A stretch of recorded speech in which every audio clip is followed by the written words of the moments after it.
আজি হৈছে উৰুকা উৰুকাৰ দিনা আমি কি কৰোঁ দিনটোত কি হয় মই মিনি ব্লগত আপোনালোকক দেখাই থাকিম আৰু এয়া গা পা ধুই আহি চাহ কাপ খালোঁ এতিয়া বৰ্তমান দেউতা বজাৰৰ পৰা আহিলে দেউতা কি আনিলে মই দেখাই আছোঁ আৰু এইফালে লিজা আহিছিল তাইক দেখালোঁ এবাৰ তাই মানে মোৰ ভিডিঅ'বোৰ চাই থাকে ভাল লাগে আৰু দেউতাই এইখিনি বজাৰ কৰি আনিলে তাৰপিছত মায়ে মাছখিনি ভাজি ল'লে আৰু ভাজিখিনিও বহাই দিলে তাৰপিছত ভাত খাজ হোৱাৰ পিছত আমি গোটেইকেইজনে মিলি একেলগে বহি ভাত খাজ খালোঁ ভাত খাজ খোৱা হোৱাৰ পিছতে মায়ে সৰু পিঠাৰ বস্তুখিনি গোটেই একেলগে উলিয়াই থ'লে আৰু সৰু পিঠা আমাৰ ওচৰৰে এজনী সৰু বাইদেৱে বনাই দিব প্ৰথমতে গুড়া দিছে তাৰপিছত চুজি দিছে আৰু নাৰিকল অলপ ভাজি থোৱা আছিল তাকে দিছে তাৰপিছতে দিছে চেনি আৰু নিমখ আৰু মিঠাই আৰু গৰম পানীৰে মিক্স কৰিছে আৰু মিক্স কৰা হোৱাৰ পিছত বস্তুখিনি আধা ঘণ্টা বা এঘণ্টামান থৈ দিলে ভাল হয় সেইকাৰণে থৈ দিলোঁ মই তাৰপিছত মাক মানে পিঠাৰ শ্বেপকেইটা বনাই দিলোঁ সৰু পিঠা আৰু সৰু পিঠা বুলি কয় কিছুমানে ঘিলা পিঠা বুলিও কয় মাৰ এয়া ভাজিলে বাহিৰতে বহুত ধুনীয়াকৈ মানে যিহেতু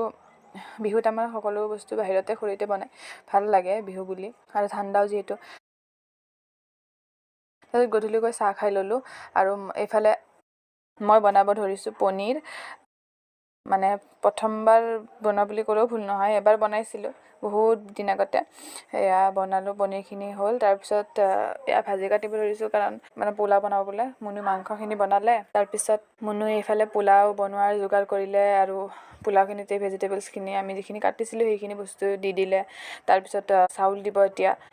মই ৰেচিপি দেখুওৱা নাই এনেই জাষ্ট কি বনাইছে কেনেকৈ বনাইছে সেইখিনিহে দেখাইছোঁ আৰু উৰুকা স্পেচিয়েল বুলি তাৰপিছতে ঘিউ অলপ লাষ্টত দি দিছে বহুত ধুনীয়া এটা স্মেল আহে তাৰপিছত থালিখন সাজিলে অলপ ভালকৈ বহুত ধুনীয়াকৈ খালোঁ ৰাতিৰ ভাত সাজ গোটেইকেইজনে একেলগে বহি মুনুও মানে তাইক বোলে ভিডিঅ'ত দেখাব লাগে দেখালোঁ